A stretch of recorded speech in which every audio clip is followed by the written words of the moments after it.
Assalamualaikum warahmatullahi wabarakatuh. Alhamdulillah berjumpa lagi dengan saya Sardal Pahlawi. Pada malam hari ini saya masih membahas masalah politik, yakni terkait pencapresan Anies Baswedan pada tahun 2024. Namun yang akan saya bahas pada malam hari ini adalah tokoh yang pantas mendampingi beliau sebagai calon wakil presiden tentunya, sehingga Anies Baswedan mampu memenangkan kontestasi politik di tahun 2024. Ada salah seorang tokoh yang menyeruak yang disodorkan oleh publik terkait siapa tokoh yang akan mendampingi Anies Baswedan di tahun 2024. Tokoh tersebut adalah Khofifah Indar Parawansa. Saya akan membaca sebuah berita, kali ini saya kutip dari m.lampos.ku dengan judul Anies Khofifah dinilai berpeluang besar menang Pilpres 2024. Surabaya, lampos.ku. Khofifah Indar Parawansa dinilai menjadi kunci pada pemilihan presiden 2024 mendatang jika berpasangan dengan Anies Baswedan.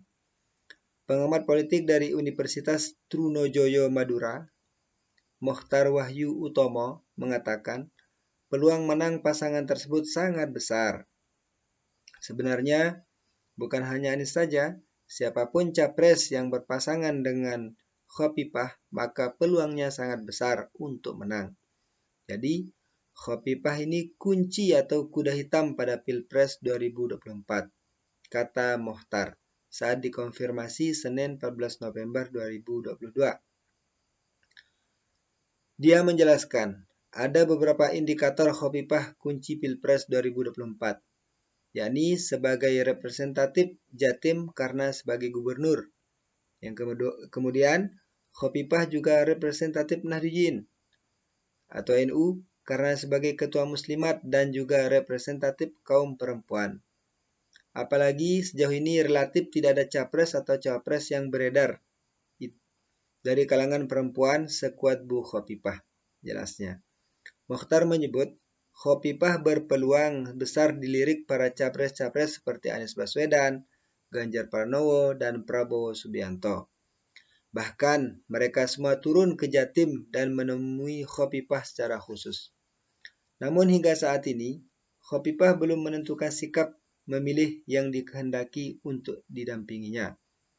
Jadi sebenarnya lama saya melontarkan ini, dan sekali lagi ini sangat bergantung kepada keputusan politik Khofifah.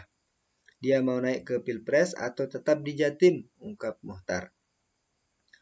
Mokhtar menilai menurut pengamatannya, nama Khofifah menjadi salah satu faktor gagalnya deklarasi koalisi Partai Nasdem, Partai Demokrat, dan PKS pada 10 November 2022. Mokhtar menilai Nasdem ingin mendeklarasikan Anies Khofifah, sementara Demokrat menginginkan Anies Agus Harimurti Yudhoyono, dan PKS ingin Anies Ahmad Heriawan.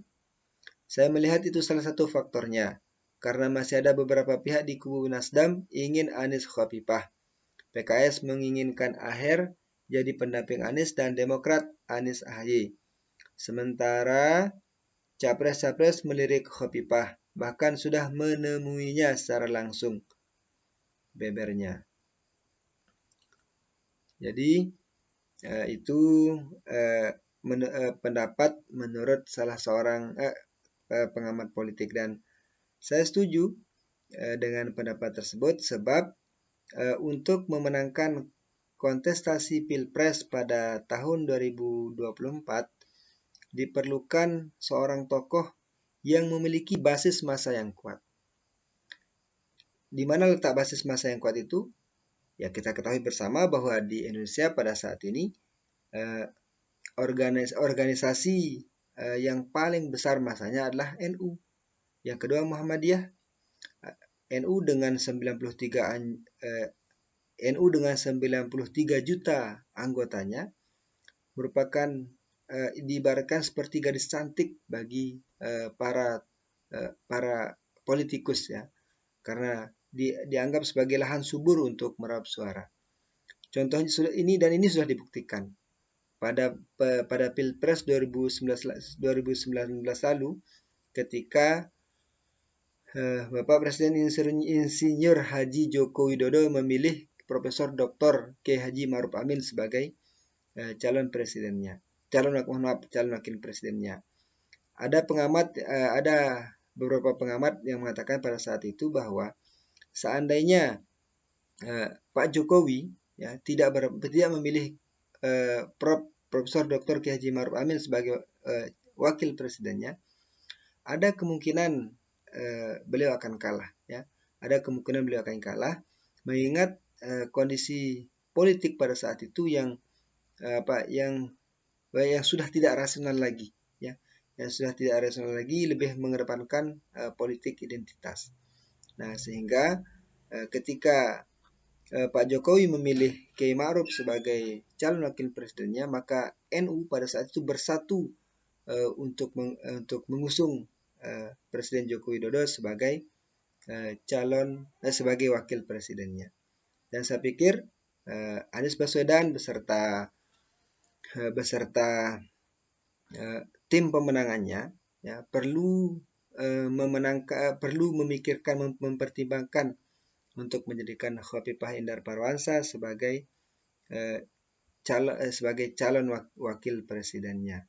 Sebab kita ketahui bersama bahwa sekali lagi NU dengan 93 juta anggotanya merupakan ladang yang sangat potensial, merupakan ladang yang sangat potensial untuk memenangkan Pilpres di 2024. Seandainya Demokrat ngotot dengan mengusung AHY sebagai calon wakil presiden, kita bisa ketahui bersama bahwa ada berapa persen suara pemilih Demokrat pada saat ini. Terus yang kedua, artinya Demokrat tidak memiliki basis massa yang kuat, tidak seperti ormas NU. Yang selanjutnya, Ahmad Heriawan, misalnya PKS dengan Ahmad Heriawannya ingin ingin menyodorkan Ahmad Heriawan, mantan gubernur Jawa Barat, sebagai calon wakil presiden pendamping dari Anies Baswedan. Sekali lagi, seberapa besar sih basis massa PKS itu kalau dibandingkan dengan Nahdlatul Ulama? Dan sejauh ini kita ketahui bersama bahwa persentasi dari suara PKS itu tidak pernah di atas 10%, hanya berkisar antara 7 dan sampai sekian persen. Saya sangat setuju bahwa di samping itu track record dari Khofifah Indar Parawansa, beliau 2 kali menjadi menteri. Yang pertama Menteri Negara Pemberdayaan Perempuan di era pemerintahan Kiai Haji Abdurrahman Wahid almarhum. Yang kedua di era Bapak Presiden yang sekarang, Bapak Insinyur Haji Joko Widodo, yaitu periode 2014-2019. Beliau sebagai Menteri Sosial pada saat itu, dan akan tapi mengundurkan diri karena ingin mencalonkan diri sebagai sebagai gubernur di Jawa Timur. Dan usaha beliau untuk memutuskan berhenti menjadi menteri, mencalonkan diri jadi gubernur itu berbuah manis. Beliau menang di Pilgub Jawa Timur, padahal yang jadi lawan politiknya pada saat itu adalah petahana pada saat itu. Petahana ini sama-sama Nahdien, tapi beliau mampu memenangkan kontestasi tersebut. Saya pikir PKS, Nasdem dan PKS dan Demokrat pada saat ini harus mau legowo untuk menyerahkan kursi calon wakil presiden kepada Khofifah Indar Parawansa, mengingat sebelum Khofifah ini diambil oleh Ibu Khofifah ini diambil oleh capres yang lain seperti Bapak Ganjar Pranowo misalnya, atau Bapak Prabowo Subianto. Dan ini merupakan paket lengkap. Misalkan terpilih Khofifah, misalnya Khofifah terpilih sebagai calon wakil presiden pendampingnya Anies, maka beliau bisa fokus untuk mencari masa di NU saja. Terus sementara Anies Baswedan ditugaskan untuk mencari masa di luar NU. Artinya anggaplah 93 juta anggota NU itu sudah dipegang ya, errornya mungkin 80 atau 85 juta lah yang memilih pasangan ini, anggota NU yang memilih pasangan ini, dan sisanya itu akan dicari oleh Anies Baswedan di luar masa NU itu. Kita ketahui bersama sekarang bahwa bisa dikatakan Anies Baswedan itu merupakan media sosial daring ya, media sosial darling ya, orang yang sangat dielulukan di salah satunya di media sosial. Bagaimana ketika beliau melakukan safari politik ke berbagai daerah, beliau selalu disambut oleh lautan massa. Ya, selalu disambut oleh lautan massa di Cirebon, di Sumatera, di Jogja. Dan ada pengamat mengatakan bahwa ketika Anies Baswedan ini berkunjung ke basis basanya Banteng, dalam hal ini PDIP, beliau juga mendapat respon yang sama, disambut oleh lautan manusia. Artinya, saya sepakat kalau Anies Baswedan berpasangan dengan Khofifah Indar Parawansa, maka peluangnya akan besar untuk memenangkan Pilpres di 2024 dengan catatan PKS dan Demokrat mau mengalah, legowo mengalah untuk menyerahkan kursi calon wakil presiden kepada Ibu Khofifah Indar Parawansa. Sekian hanya itu analisa dari saya. Silakan komentar, kritik sepedas-pedasnya, argumentasi bebas.